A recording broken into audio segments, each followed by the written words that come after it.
Kamusta mga kakamao? Sa kakatapos nga lang po na bakbakan sa pagitan nila Alexander Usyk kontra kay Tyson Fury na ginanap sa Riyadh, Saudi Arabia, ay natulad lamang po ito sa kanilang unang bakbakan na kung saan ay tinalo ni Alexander Usyk si Tyson Fury via unanimous decision.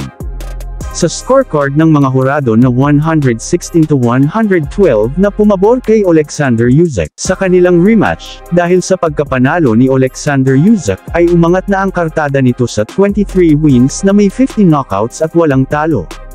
Samantalang ito naman po ang ikalawang talo ni Tyson Fury sa kanyang boxing career, na may 34 wins at isang draw. Sa kabilang dako naman mga kakamao, magandang balita mga kakamao.